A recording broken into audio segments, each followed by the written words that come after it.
ಒಂದು ಸುಂದರ ಹಳ್ಳಿಯಲ್ಲಿ ಮಮತೆಯ ಕುಟುಂಬವೊಂದು ವಾಸಿಸುತ್ತಿತ್ತು. ಅಮ್ಮ ಮನೆ ನೋಡಿಕೊಳ್ಳುವವಳು, ಅಪ್ಪ ಶ್ರಮಿಕ ರೈತ. ಕುಟುಂಬದ ಹೆಮ್ಮೆ, 3 ಸಹೋದರರು.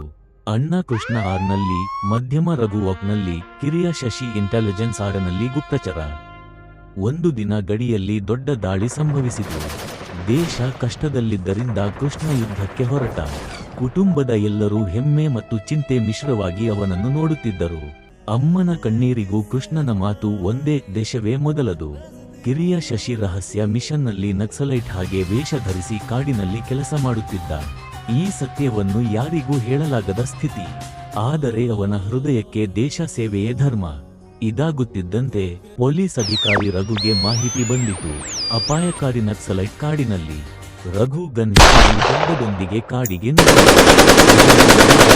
ಅಪಾಯಕಾರಿ ವ್ಯಕ್ತಿ ಅವನೇ ತನ್ನ ತಮ್ಮ ಶಶಿ ಎಂಬುದು ಅವನಿಗೆ ತಿಳಿದಿರಲಿಲ್ಲ. ಕಾಡಿನ ಮಧ್ಯೆ ಮುಖಾಮುಖಿ ಸಂಭವಿಸಿತು. ಶಶಿ ತನ್ನ ಗುರುತನ್ನು ಹೇಳಲು ಯತ್ನಿಸುತ್ತಿದ್ದರೂ ಮಿಷನ್ನ ಕಾರಣದಿಂದ ಮೊಳಗಿಸಲಾಗಲಿಲ್ಲ. ಕೆಲವೇ ಕ್ಷಣಗಳಲ್ಲಿ ತಪ್ಪಾಗಿ ರಘುವಿನ ಗುಂಡು ಹಾರಿತು. ಶಶಿ ನೆಲಕ್ಕೆ ಬಿದ್ದ. ಮುಖವಾಡ ಬಿದ್ದಾಗ ರಘು ಆಘಾತದಿಂದ ನಿಶ್ಚಲ. ರಘುವಿನ ಮನಸ್ಸಿನಲ್ಲಿ ಸಹೋದರರ ಬಾಲ್ಯದ ನೆನಪುಗಳು ಹೊಳೆಯುತ್ತಾ ಬಂದವು. ಒಟ್ಟಿಗೆ ಆಡಿದ ದಿನಗಳು, ಊಟದ ನಗುಗಳು, ತಾಯಿಯ ಮಮತೆ. ಅವನು ತನ್ನ ತಪ್ಪನ್ನು ಅರಿತು ಕಣ್ಣೀರಲ್ಲಿ ಕರಗಿದ.